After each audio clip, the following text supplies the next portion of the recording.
U.S. life insurance companies have reported an overwhelming and unexplainable increase in all-cause deaths among 18 to 49-year-olds. Along with that, there's also been an increase in certain medical diagnoses, such as miscarriages and Bell's palsy.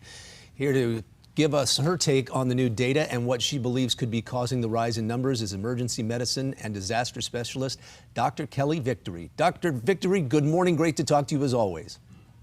Good morning, Jason. Thanks for having me. Okay, we want to make sure that anytime we talk, we want to make sure the information that we have is accurate. So let's start this interview by telling us, I've seen your correspondence here, what is the source of the information that you're about to present?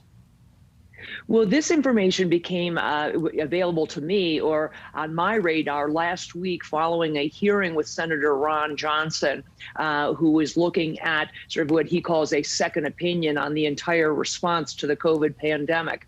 The medical data was released by 3 career military physicians who got the information from the military database that collects what we call ICD codes, which are the diagnosis codes.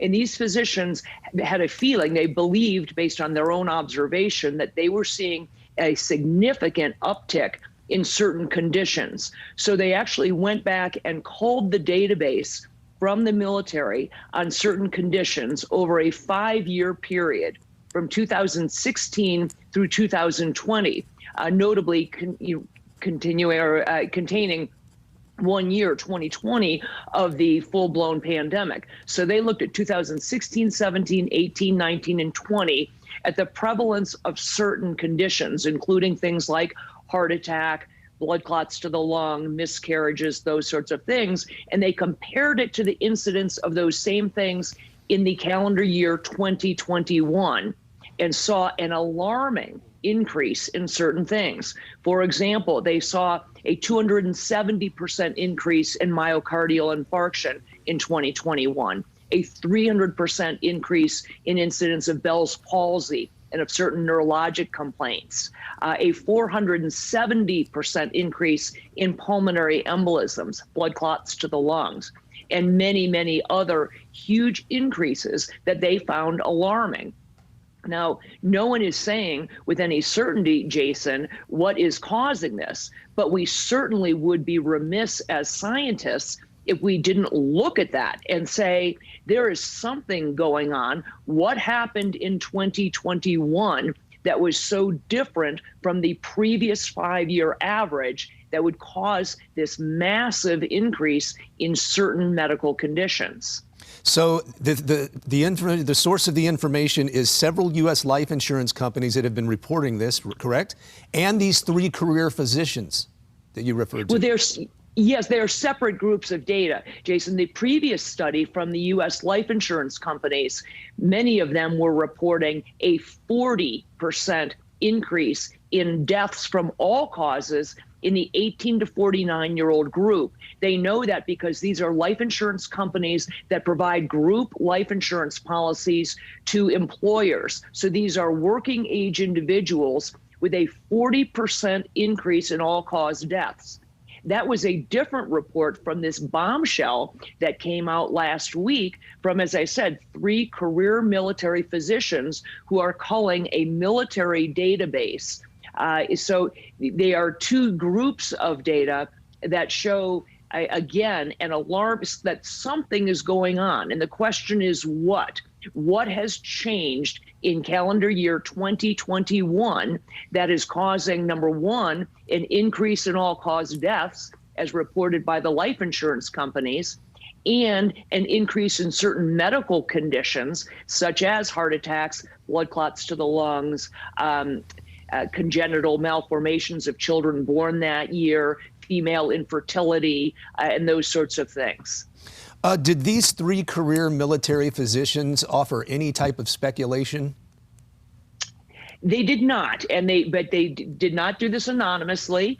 They signed an affidavit on this. I have not seen the raw data. I'm not a military physician. I don't have access to that database, but I don't have any reason to believe at this juncture that the data is in question. These are, again, based on ICD codes, and I should make it clear, because it's very easy to make statistics of these sorts deceptive.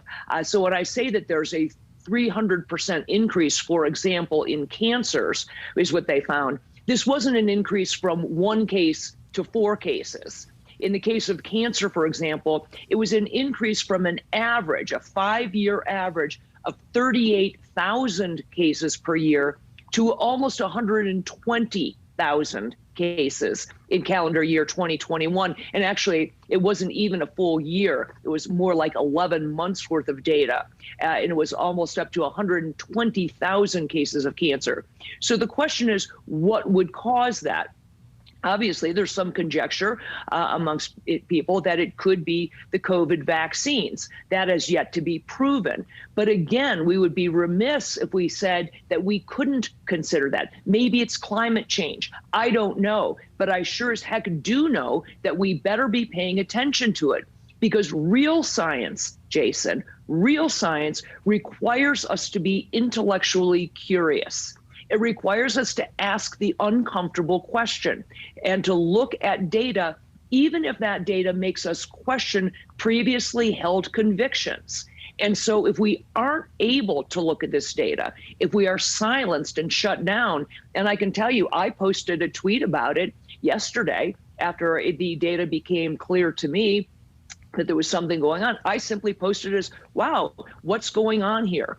And the amount of vitriol that single tweet generated was really quite stunning. The number of people who tweeted back that I should lose my medical license, that I should be kicked off Twitter, that I should be reported to the authorities is really alarming. The idea that people are so fearful of looking at actual data and asking the question, what is going on, is really a dangerous place for us. Do you expect this information to be presented to the CDC? I certainly hope so. The CDC and the FDA should be all over this. That's their job. But instead, the idea that they are trying to silence people, the 3 military physicians who made it clear, who released it, have been termed whistleblowers. In the past, we just would have called them good doctors looking at patterns. That's what doctors do. That's what scientists are supposed to do. Look at patterns. Look at what seems unusual. Question those things. Bring them to the surface and do the deep dive analysis. We have many, many questions in medicine that don't have answers. We sure as heck shouldn't have answers that can't be questioned. And if the problem turns out to be these vaccines, and they certainly should be looking at it, that it is certainly one thing of perhaps many that changed in 2021 that could be responsible for some portion, if not all, of these increases in various medical conditions. And it deserves to be fully exposed and to be examined very, very carefully. Okay. Dr. Kelly Victory, appreciate it. It's going to be interesting to see where this goes. Appreciate it. Thanks very much for having me, Jason. Have a great weekend.